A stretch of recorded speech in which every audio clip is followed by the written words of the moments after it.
নমস্কার। আজ আমরা সবাই মিলে টাইম মেশিনে করে ফিরে যাব ইতিহাসের সেই দিনে, যেই দিনটা ভারতীয় ক্রিকেটের ভাগ্য চিরদিনের জন্য বদলে দিয়েছিল। চলুন আজ আপনাদের শোনাব ১৯৮৩ সালের সেই ঐতিহাসিক বিশ্বকাপ জয়ের অবিশ্বাস্য গল্পটা। প্রশ্নটা হলো, যে দলকে টুর্নামেন্টের শুরুতে কেউ পাত্তাই দিচ্ছিল না, সেই ভারত কিভাবে ক্রিকেট বিশ্বকে একেবারে চমকে দিয়ে বিশ্বকাপ ফাইনাল জিতে নিল? আসুন জেনে নেওয়া যাক সেই অবিশ্বাস্য কাহিনীটা। আমাদের গল্পটা শুরু হচ্ছে রাহুল নামের এক ছোট্ট ছেলেকে দিয়ে। ও একটা দারুণ টি-20 ম্যাচ দেখার পর ওর বাবার কাছে প্রথমবার শোনে ১৯৮৩ সালের সেই অবিশ্বাস্য জয়ের কথা। ওর বাবা ওকে ঠিক এটাই বলেন, আর এই একটা কথাই যেন আমাদের সামনে খুলে দেয় ইতিহাসের এক সোনালি পাতা, আমাদের সেই প্রথম বিশ্বকাপ জয়ের গল্প। আর তারপর গল্পটা আরও ভালোভাবে জানতে রাহুল হাতে তুলে নেয় হলদে হয়ে যাওয়া একটা পুরনো খবরের কাগজের কাটিং। আর কাগজের পাতা উল্টাতেই আমরাও যেন ওর সাথে পৌঁছে যাই সেই অবিশ্বাস্য দিনটাতে। তো চলুন সরাসরি চলে যাই ফাইনালের মাঠে। সালটা 1983, তারিখ 25শে জুন, জায়গা ক্রিকেটের মক্কা, ইংল্যান্ডের লর্ডস ক্রিকেট গ্রাউন্ড। চারিদিকে তখন টান টান উত্তেজনা।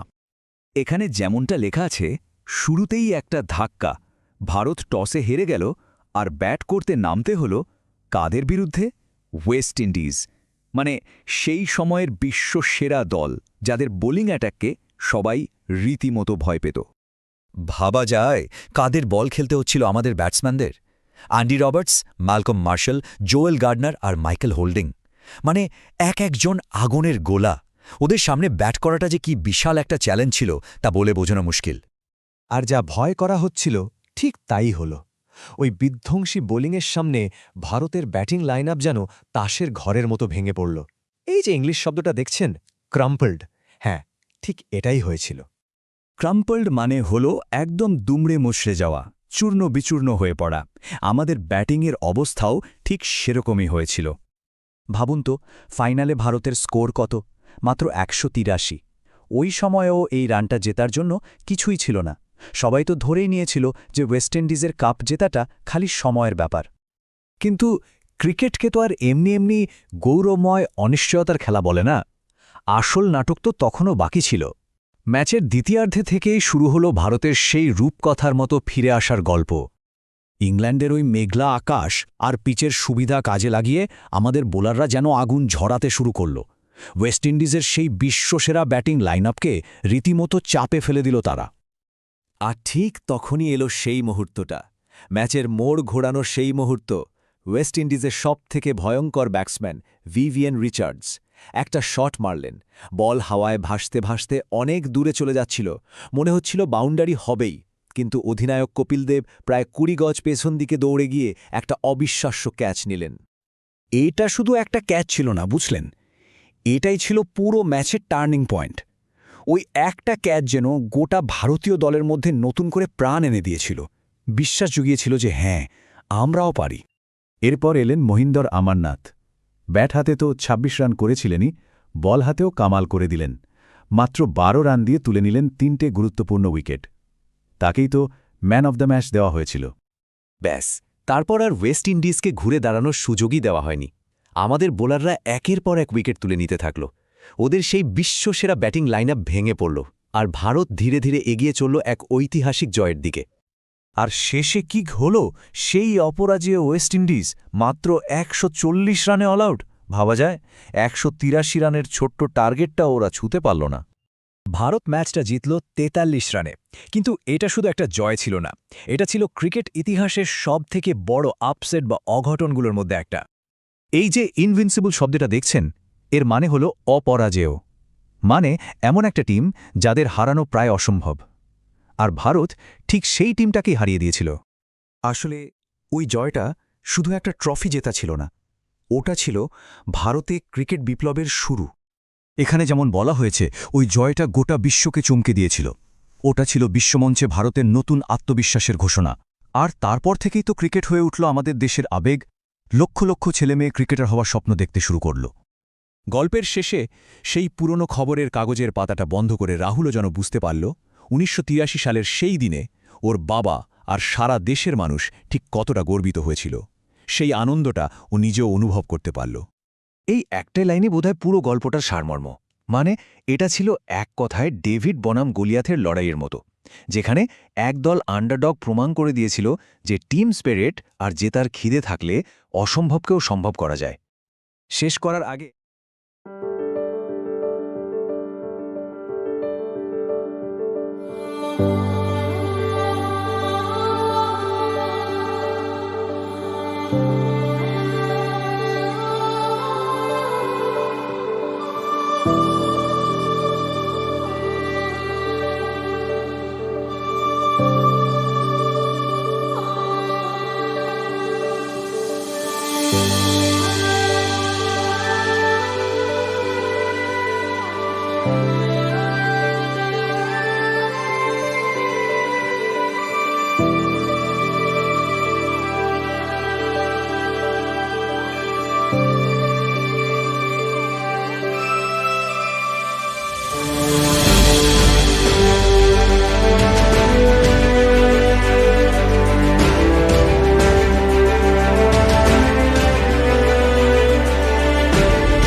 আচ্ছা, কেমন হতো যদি ইংরেজির কঠিন সব গ্রামার রুল ওগুলো না শিখে শুধু একটা দারুণ ক্রিকেট ম্যাচের গল্প শুনতে শুনতে ইংরেজি শেখা যেত? হ্যাঁ, ঠিকই শুনছেন। চলুন আজ আমরা দেখব এটা কিভাবে সম্ভব। আর সেই গল্পটা কিন্তু যে সে গল্প নয়, এটা ভারতের সেই ঐতিহাসিক ১৯৮৩ সালের ক্রিকেট বিশ্বকাপ জয়ের গল্প। এমন একটা মুহূর্ত যা পুরো বিশ্বকে একেবারে চমকে দিয়েছিল। এই যে ছবিটা দেখছেন, কপিল দেবের সে বিখ্যাত ক্যাচ, এটাই আমাদের আলোচনার কেন্দ্রবিন্দু। চলুন এবার গভীরে যাই আর দেখি কিভাবে একটা ম্যাচের গল্প ইংরেজি শেখার জন্য এত পাওয়ারফুল একটা টুল হতে পারে। তো গ্রামারে যাওয়ার আগে সবচেয়ে জরুরি কি বলুন তো? আগে তো গল্পটা বুঝতে হবে, তাই না? সুতরাং প্রথম ধাপ হল এটা নিশ্চিত করা যে শিখছে সে গল্পটা ঠিকঠাক বুঝতে পারছে কিনা। আর এই বোঝার প্রক্রিয়াটা শুরুই হয় একটা মজার কাজ দিয়ে। দেখুন, কঠিন গ্রামারে যাওয়ার আগেই শিক্ষার্থীদের বলা হয় টেবিল এ এর সাথে টেবিল বি মেলাতে, মানে গল্পের কোন ঘটনার সাথে কোনটা জড়িত সেটা মেলানো। এতে কি হয়, সবাই যে গল্পের মূল বিষয়টা ধরে ফেলেছে সেটা পরিষ্কার হয়ে যায়। এই যে দেখুন সমাধানটা, ওয়েস্ট ইন্ডিজ প্রথমে বল করেছিল, ভারত জিতেছিল ৪৩ রানে। এই ছোট ছোট তথ্যগুলো মিলিয়ে নেওয়ার মানে হল গ্রামারের মতো জটিল বিষয়ে যাওয়ার আগে গল্পের ভিতটা সবার কাছে একদম পোক্ত হয়ে গেল। গল্পটা তো বোঝা গেল। এবার হলো শব্দভাণ্ডার বাড়ানোর পালা।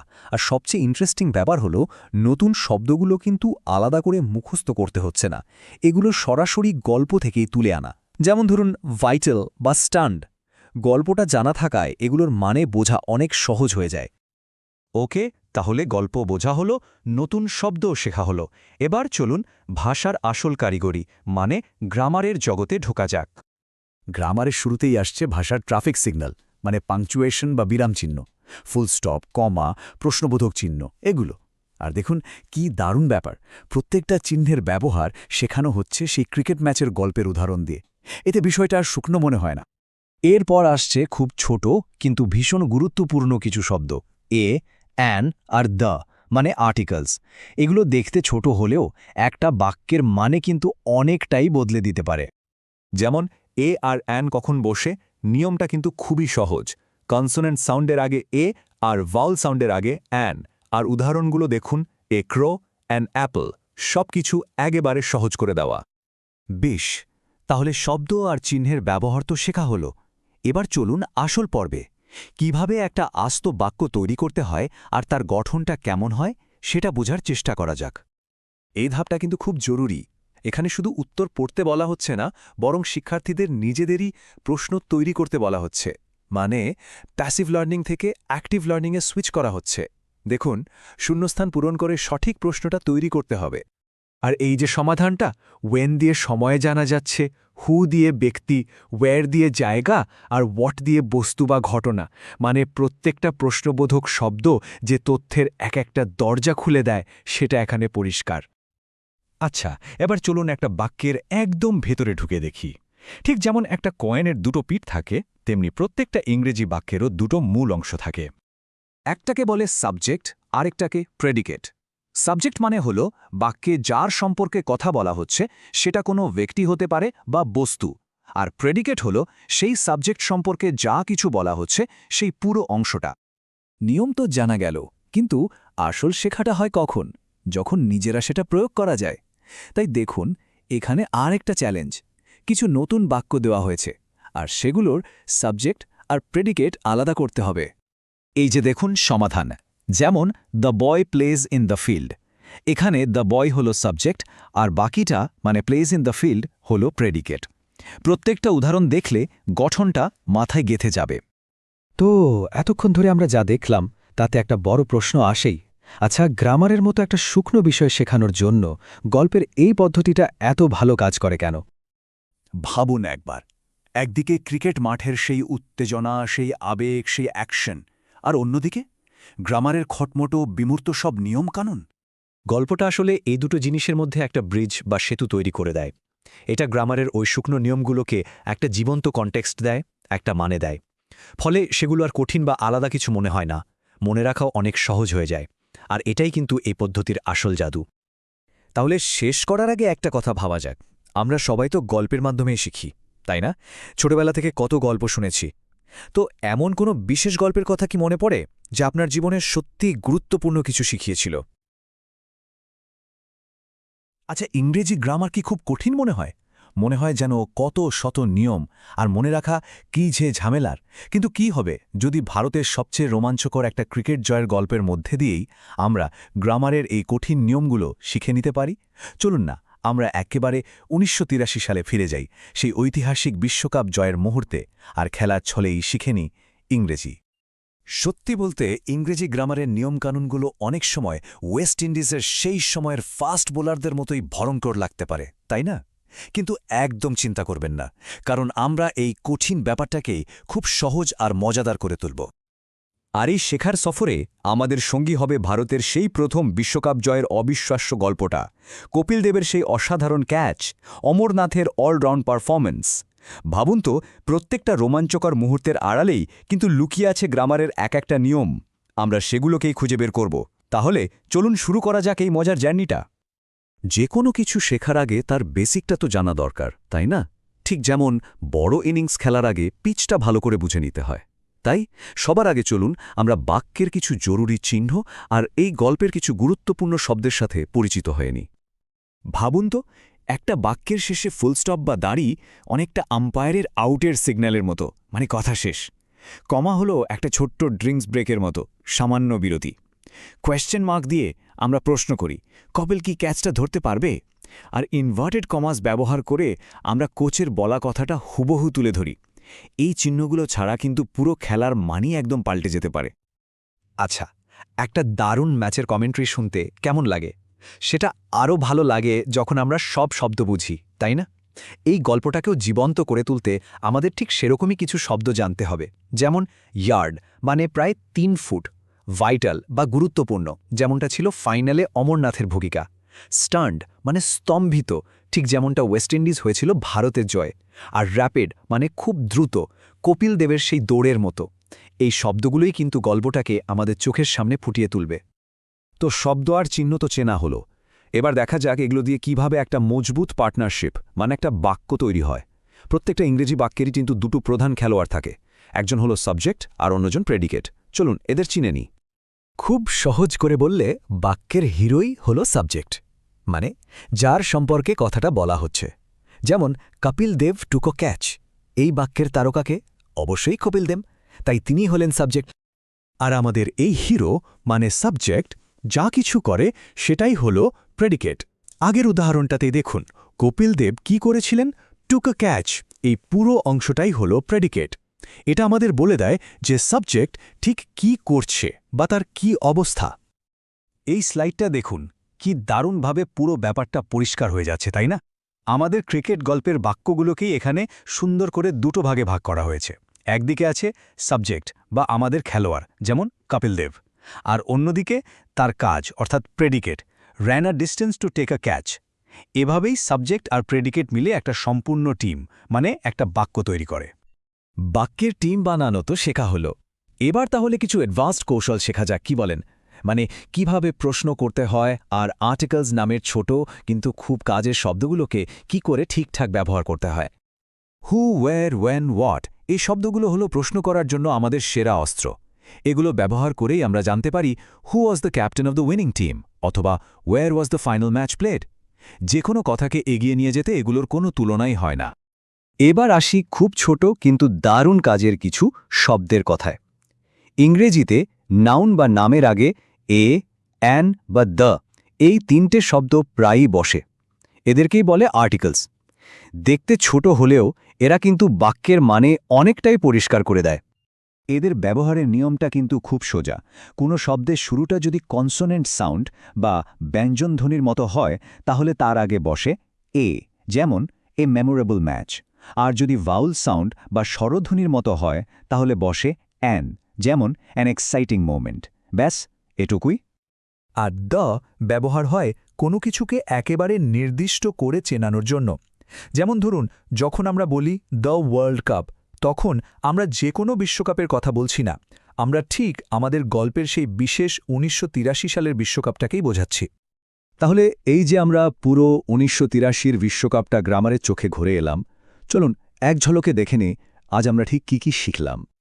খুব সংক্ষেপে বললে আমরা শিখেছি কিভাবে পাংচুয়েশন বা বিরাম চিহ্নগুলো বাক্যকে ঠিকঠাক মানে দেয়। আমরা এখন বাক্যের দুটো আসল খেলোয়াড় সাবজেক্ট আর প্রেডিকেটকে সহজেই চিনতে পারি। আর আর্টিকেলস ব্যবহার করে কখন কোনো জিনিসকে সাধারণ বা নির্দিষ্ট করে বোঝাতে হয় সেটাও এখন আমাদের কাছে পরিষ্কার। শেষ পর্যন্ত একটা জিনিস কিন্তু পরিষ্কার, তাই না? যখন কোনো বিষয়কে এমন একটা রোমাঞ্চকর গল্পের সাথে জুড়ে দেওয়া হয় তখন সবচেয়ে কঠিন নিয়মও কেমন সহজ আর মনে রাখার মতো হয়ে ওঠে। এবার ভাবুন তো, আপনার পছন্দের কোনো গল্পের মাধ্যমে আপনি পরের কঠিন বিষয়টাকে শিখতে চান।